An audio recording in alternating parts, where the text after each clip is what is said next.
Okay, what I'm going to do with you this week is just slightly different because there's something afoot in the allotment, and so I can't go filming generally around the allotment, or you'll see what it is. And whereas it might not be very exciting for you to see it, Mike and I are very excited about it and would rather do a bit of a reveal when it's done. But something else I've been thinking about, and I always do at this time of year, is I've been busy reflecting on the season that's just gone and the season that is yet to come. It sounds a bit Christmas Carol, doesn't it? But yeah, looking back, and I think this is it with as a gardener, you're constantly evolving, if you like. You're constantly growing, you're constantly expanding your ideas, your thoughts, hopefully your knowledge as well. What went wrong, what went right, what could I do again, what would I never do again? And I suddenly thought it would just be nice to be able to share what's worked for me this year, what hasn't worked for me, what I'm looking forward to doing next year. Am I doing anything new? You know, and I thought, if for my own sake, to be able to compile that and compact that into just 5 clear points and do it, get this bit, in 5 minutes, it might just be useful for someone else out there. Maybe not all of it, maybe not any of it, but hopefully some of it. So what I'm going to do, in 5 minutes, I am going to give 5 tips, thoughts, reflections, again, for you to use at your leisure. And then at the end of it, I'm going to tag 3 other people, and hopefully they will take up the challenge and they will be able to pass on their thoughts. And in that way, we've got that beautiful communal sharing thing that we all know and love so well. So what I'm going to do is find the right page in here, because I did write them down. Okay. And find my stopwatch, which is set for 5 minutes. And here we go. Okay, tip number 1, always plan to back up. Always plan to back up. We lost so many beans this year. I did 4 direct sowings outside, and I would say about 10% actually grew. Fortunately, we'd done some backups in the greenhouse, so we were able to shove them in at the last minute. But had we not done that, we would have just had no beans. And actually, there was something that at the beginning of the year I was contemplating whether to grow beans or not. But once you realise you can't have them, you suddenly want them again. So the fact that we had backups in the greenhouse and we could replace them was great. Similarly, all my sweet corn got munched. So I ended up having to go to the garden centre and buy a pack that just said sweet corn on it, no variety, nothing, but you know, you have to take what you can. Put that in, and it turns out it's one of these little tiny ones. No good to me, not what I wanted. So if only I'd planted back up, I'd have been okay. I'm on my 2nd minute, right? So back up your plants. Second thing, labels. Always make sure you label. You might start off in earnest at the beginning of the year, as I do. I'm going to label everything, everything's going to be absolutely fine. But as we all know, with life, and in particular gardening, things don't always go to plan. So you might have a couple of things that you've put in that have disappeared for whatever reason. So you find something else and shove that in, and you think, oh, I'll remember what that is later. You never will. You never will. So many other things get taken over and you will forget. So label everything and try and keep your labeling regime right through the season. Okay, that's tip number 2. Grow what you'll eat. Grow what you'll eat. I've done my time with cucamelons and even chickpeas this year. I really wanted to try them. I'd seen other people growing them. They look great. Neither of it worked. And to be honest, I've made the assessment. I've grown them now. And I've made a judgment that, yeah, okay, they're great. I've tried them. I'm not going to do them again. Do something you're going to use. For example, I'm just checking my time.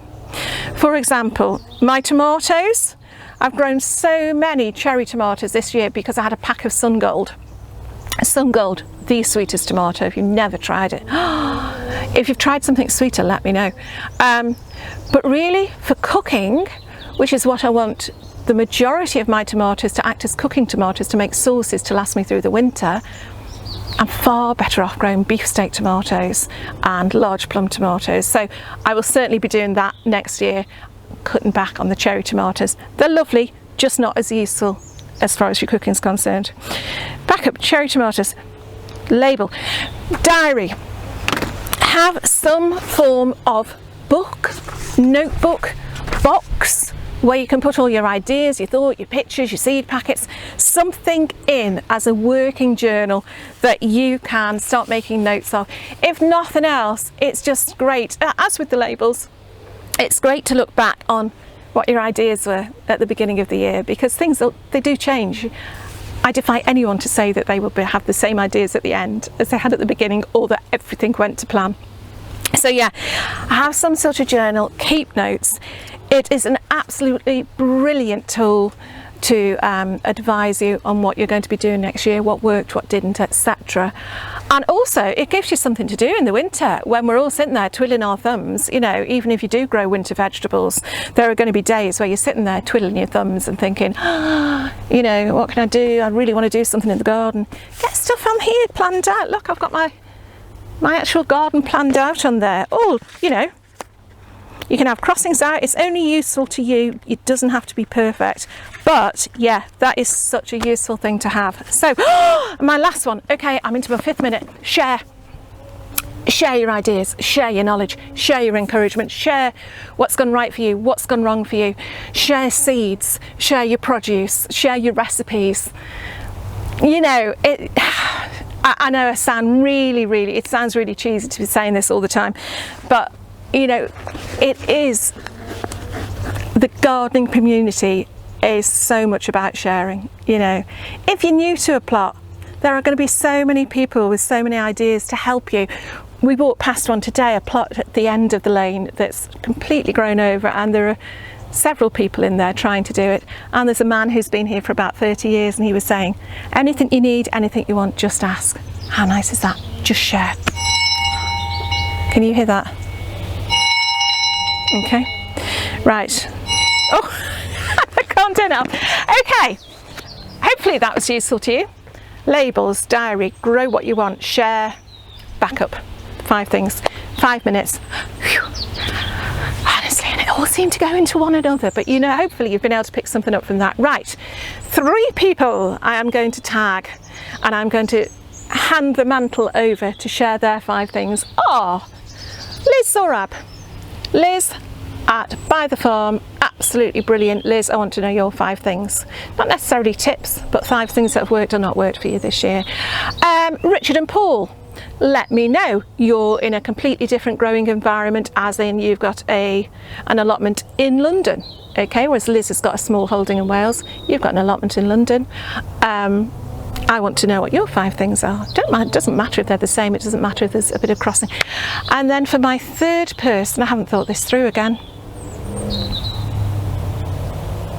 I think my 3rd person is going to be Jazz at Alternative Small Holding, because I've only just come across Jazz's channel and she's great, and it turns out she's fairly local to me as well. So yeah, Jazz, I'm handing over the mantle to you as well, so I'd be really interested to know what your 5 tips are.